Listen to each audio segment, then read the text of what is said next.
In today's story, an elderly man walks into a luxury jewelry store and gets treated like he's invisible. They mocked his clothes, ignored him completely, said he couldn't afford anything there. But when a man in a suit walked through that door and called him Mr. Harrison, everything changed. This is a story about wealth, about respect, and about why you should never judge someone by the age of their coat. Stay until the end, the moment they realize who he is, pure satisfaction.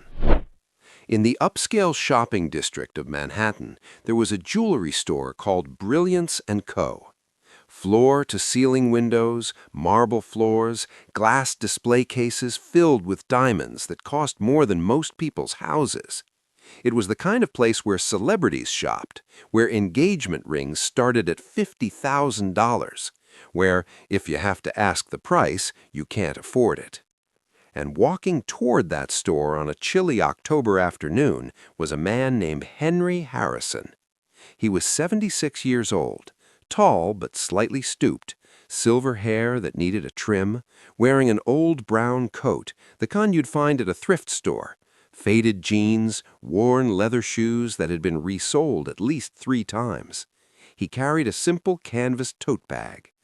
To anyone looking at him, Henry appeared to be exactly what he looked like, an elderly man on a modest fixed income, maybe a retiree, maybe someone just out for a walk.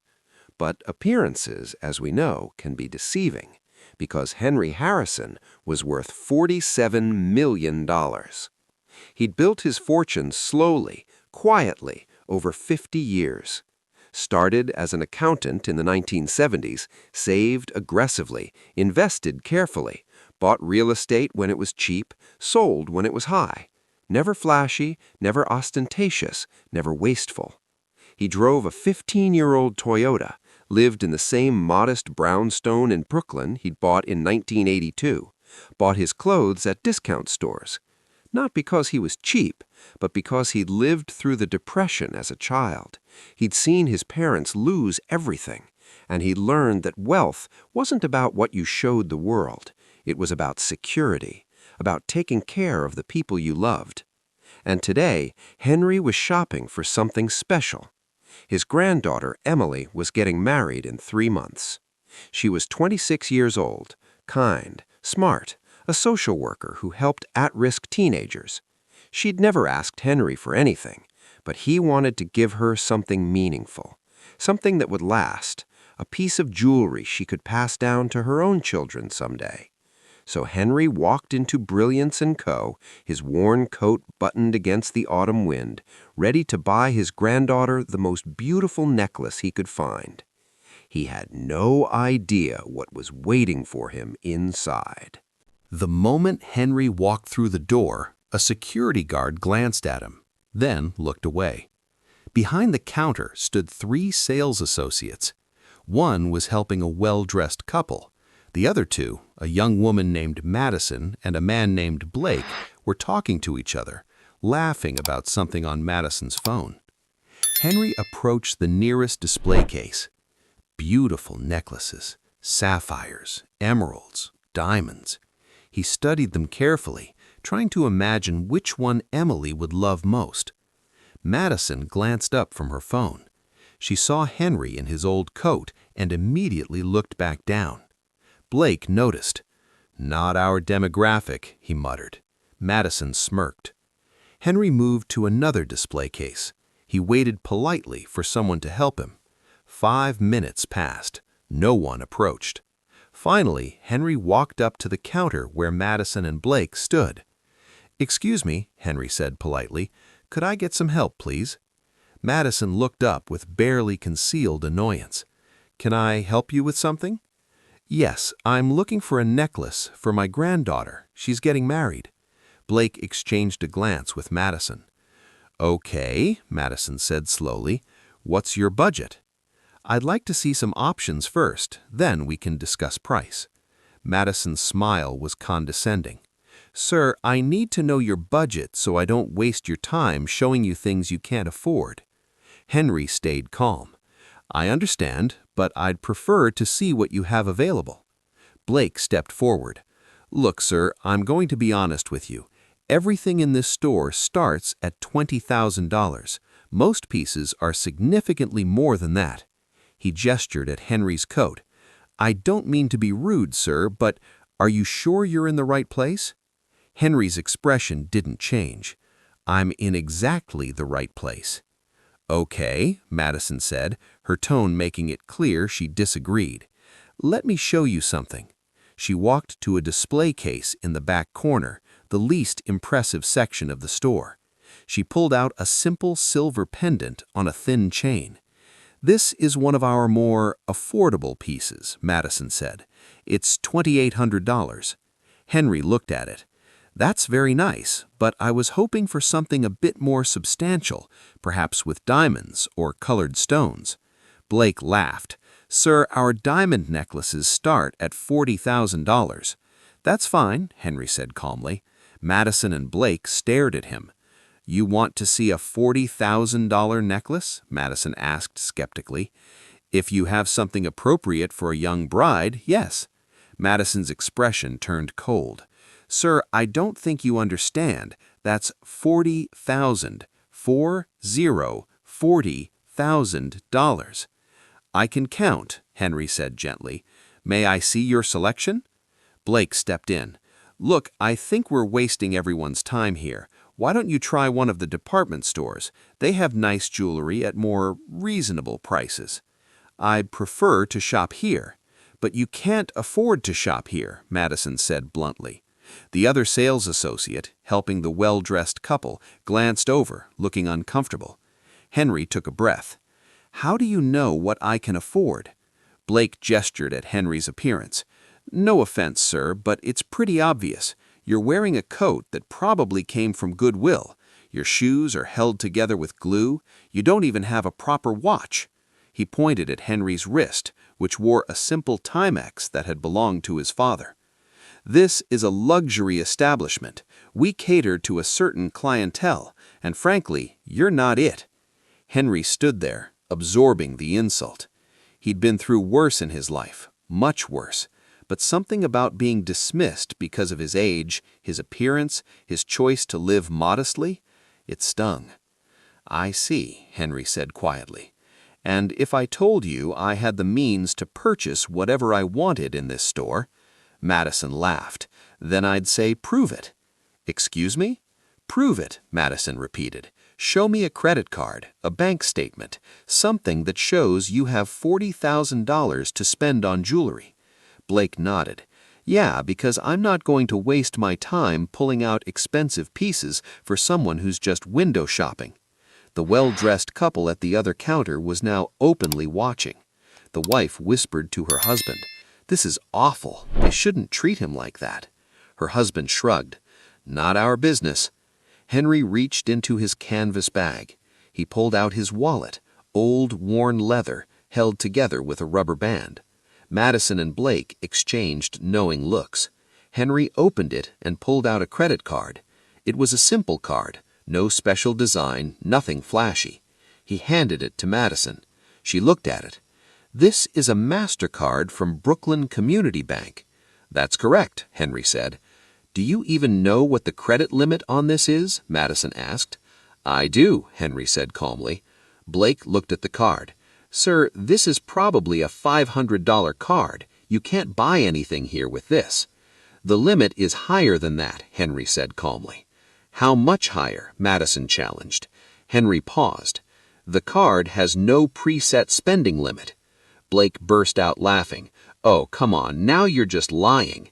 I'm not lying. Sir, Madison said, her voice dripping with fake politeness, cards with no spending limit are reserved for ultra-high net worth individuals, people with millions of dollars in assets. You expect me to believe that you, she gestured at his coat, have that kind of money?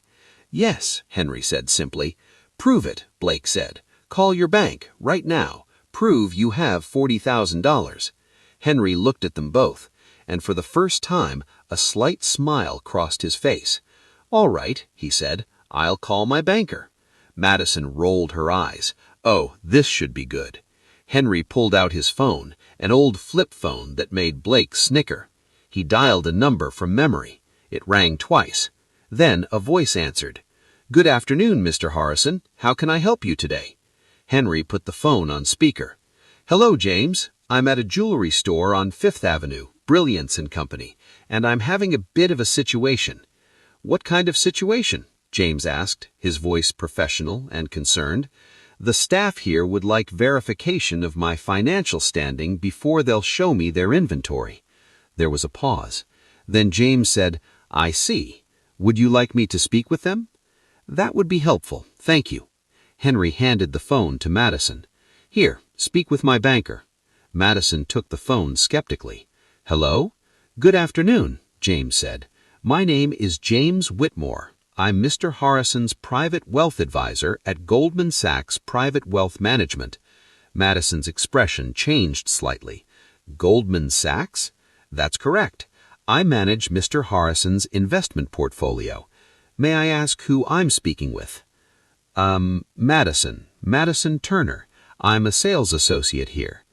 "Ms. Turner, I understand you have questions about Mr. Harrison's ability to make a purchase. Is that correct?" "Yes, he wants to see items that cost $40,000 or more, and we weren't sure if he could afford them," James finished. "Yes," Madison said, her voice smaller now. "Ms. Turner, Mr. Henry Harrison maintains multiple accounts with our institution. His liquid assets alone exceed $12 million. His total net worth, including real estate holdings and investment portfolios, is approximately $47 million. Madison's face went white. Blake, who'd been listening, took a step back. "He could quite literally purchase your entire store," James continued. "So yes, Ms. Turner, he can afford a $40,000 necklace. He can afford a $400,000 necklace. Is there anything else you'd like to know?" Madison's hand was shaking. No, I understand." "Good. May I speak with Mr. Harrison again, please?" Madison handed the phone back to Henry with trembling hands. Henry took the phone off speaker. "Thank you, James." "Of course, sir. Would you like me to come down there? I'm only 15 minutes away." Henry thought for a moment. "Actually, yes, that would be nice. I could use your advice on the purchase anyway." "I'll be there shortly," James said. Henry hung up. The store was completely silent. Madison and Blake stood frozen. The well-dressed couple at the other counter was staring, mouths open. Henry looked at Madison and Blake calmly. "Now," he said, "would you like to show me those diamond necklaces, or should I wait for James to arrive?" Madison's face was bright red. "Mr. Harrison, I am so sorry. You didn't know," Henry finished. "That's the problem, isn't it? You made assumptions based on how I look." Blake stepped forward. "Sir, we apologize. We were completely out of line. Please, let me show you our finest pieces." But before Henry could respond, the other sales associate, a woman in her 40s named Patricia, approached. "Mr. Harrison," she said gently, "I'm Patricia. I'm the senior associate here. I overheard what happened, and I want to apologize on behalf of our store." Henry nodded. "Thank you. If you'd allow me, I'd be honored to help you find something beautiful for your granddaughter." Henry smiled. "I'd appreciate that." Patricia shot a look at Madison and Blake. "You two, manager's office, now." They left quickly, their heads down. Patricia led Henry to the premium section of the store. "Tell me about your granddaughter," Patricia said warmly, and Henry's whole demeanor changed. His face lit up. "Her name is Emily. She's 26. She's a social worker, works with teenagers in the foster care system. She's getting married to a wonderful young man, a teacher." "She sounds lovely," Patricia said. "She is," Henry said. "She's never asked me for anything. She doesn't even know I have money. She thinks I'm just a retired accountant living on Social Security." Patricia smiled. "You've kept it a secret?" "I wanted her to make her own way," Henry said, "to value things beyond money. And she has. She's everything I hoped she'd be." Patricia pulled out a stunning necklace, white gold, a cascade of diamonds arranged in a delicate floral pattern. "This is one of our signature pieces," Patricia said. "It's timeless, elegant, and it can be worn with a wedding dress or for formal events after." Henry's eyes filled with tears. "It's perfect. She'll love it." "It's $65,000, but for your granddaughter, it's priceless." "I'll take it," Henry said without hesitation. As Patricia was preparing the paperwork, the door opened. A man in an impeccably tailored suit walked in, late 40s, confident stride, expensive briefcase. "Mr. Harrison," he said warmly. "James," Henry said, standing to shake his hand. "Thank you for coming." James Whitmore looked around the store, taking in the atmosphere. "I trust everything has been resolved?" he asked. "Yes," Henry said, "thanks to Patricia here." James nodded to Patricia. "Thank you for treating my client with respect." Patricia smiled. "It's my pleasure." James turned to Henry. "May I see what you've chosen?" Patricia showed him the necklace. James examined it carefully. "Excellent choice. And the price?" $65,000, Patricia said gently. James pulled out his phone and made a quick calculation. "That's well within your discretionary spending for the quarter, Mr. Harrison, and given the occasion, I'd say it's a wise investment." Henry smiled. "Good, because I've already decided." While Patricia was processing the purchase, the store manager, a man in his 50s named Richard, emerged from the back office. He looked furious. Madison and Blake followed behind him, both pale. Richard approached Henry and James. "Mr. Harrison," Richard said, his voice tight with forced professionalism, "I'm Richard Coleman, the store manager. I want to personally apologize for the inexcusable behavior of my staff." Henry studied him. "Are you apologizing because of what they did, or because of who I am?" Richard hesitated. "Both, sir." "Wrong answer," Henry said quietly. Richard's face flushed. James stepped forward. "Mr. Coleman, my client was treated with disrespect, not because of anything he did, but because your staff made judgments based on his appearance." "I understand. I don't think you do," James interrupted. "Mr. Harrison is one of the wealthiest individuals in this city. He could buy this store 10 times over, but he chooses to live modestly, to invest his wealth wisely, to support charities, to help his family." James's voice hardened. "And your staff treated him like he was trash." Richard looked like he wanted to disappear. "Sir," said Richard to Henry, "please allow me to offer you a significant discount today, 50% off your purchase, and VIP status for any future—" "No," Henry said firmly. Richard blinked. "No?" Henry said, "I don't want a discount. I want to pay full price, because this necklace is worth every penny, and because Patricia treated me with respect when no one else did." He looked at Patricia. "I want her to receive the full commission on this sale." Patricia's eyes widened. "Mr. Harrison, that's very generous, but—" "It's what you deserve," Henry said. He turned back to Richard. "As for Madison and Blake, that's your decision. But if I were you, I'd ask myself whether they represent the values you want your store to embody." Richard nodded stiffly. "They'll be terminated, effective immediately." "That's not what I said," Henry interjected. "I said it's your decision." James spoke up. "However, we will be documenting this incident, and Mr. Harrison will be sharing his experience on social media and with his network, which includes several prominent families in Manhattan who shop here regularly." Richard's face went even paler.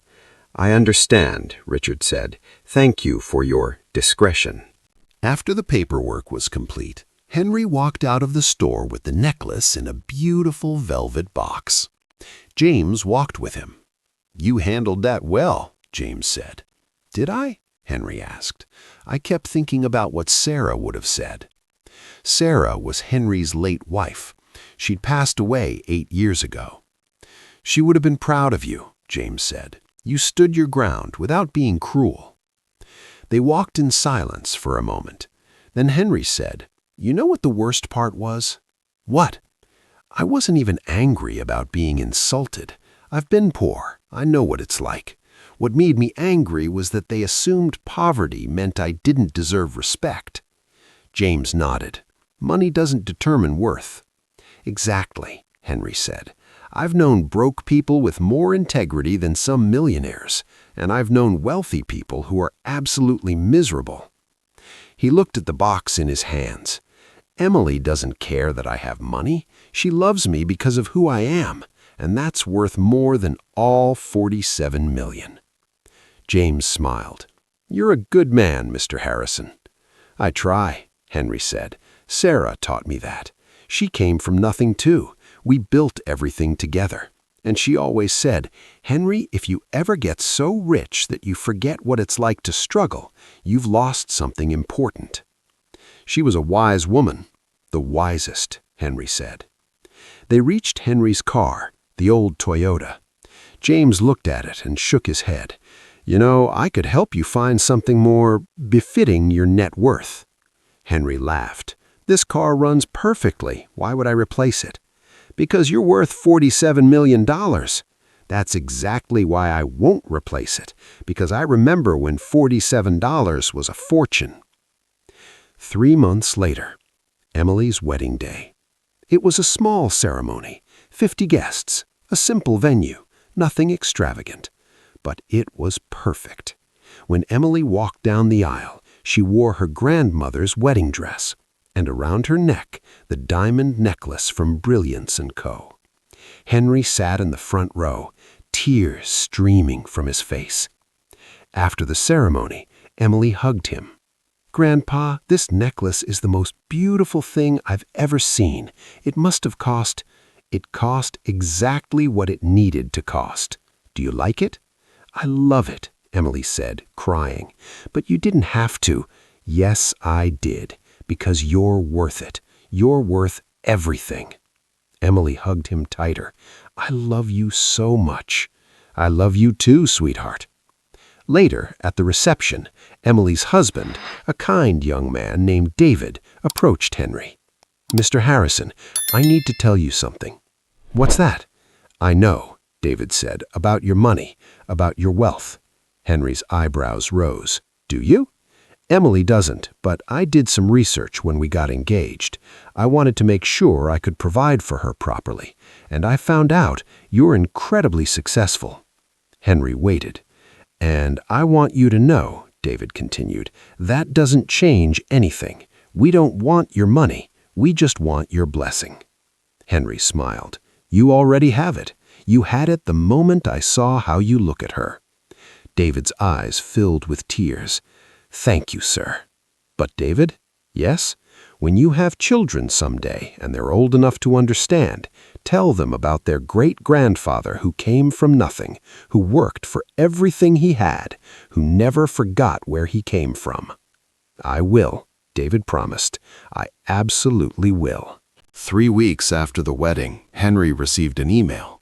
It was from Patricia, the sales associate who'd helped him. Dear Mr. Harrison, I wanted to thank you again for your kindness. Because of the commission from your purchase, I was able to pay off my mother's medical bills. You literally changed my life. I also wanted you to know that the store has implemented new training. All staff members now go through a program about treating every customer with equal respect, regardless of appearance. Mr. Coleman said it's called the Harrison Standard. Thank you for teaching us what true class looks like. With gratitude, Patricia. Henry read the email twice. Then he called James. I need to set up another donation, Henry said. To which charity? I want to create a fund for retail workers who treat customers with dignity, a bonus program, an incentive for kindness.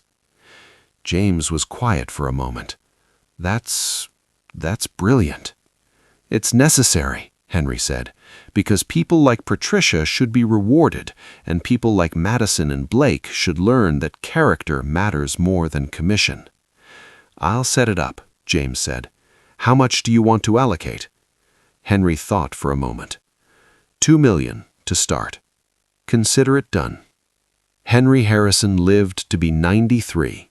He never moved out of his Brooklyn brownstone. He never bought a fancy car. He never wore expensive clothes.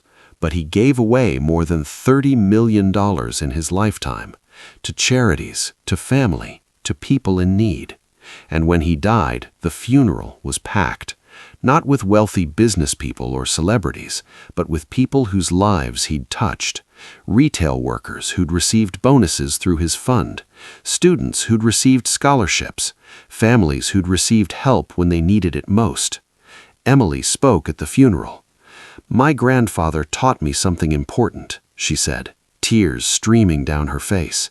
"He taught me that wealth isn't about what you show the world, it's about what you do with what you have." She touched the necklace around her neck, the one she'd worn every day since her wedding. "He was the richest man I ever knew, not because of his money, but because of his heart." And in the back of the church, Patricia sat quietly, thinking about the day an old man in a worn coat walked into her store and taught her the most important lesson of her life. Never judge someone by their appearance, because true wealth can't be seen, only felt. Never judge someone by their clothes, because the person you dismiss today might be wealthier than everyone who looked down on them. But more importantly, true wealth isn't measured in dollars. It's measured in character, in kindness, in how you treat people when you think they have nothing to offer you. That's what Henry Harrison understood, and that's what we should all remember.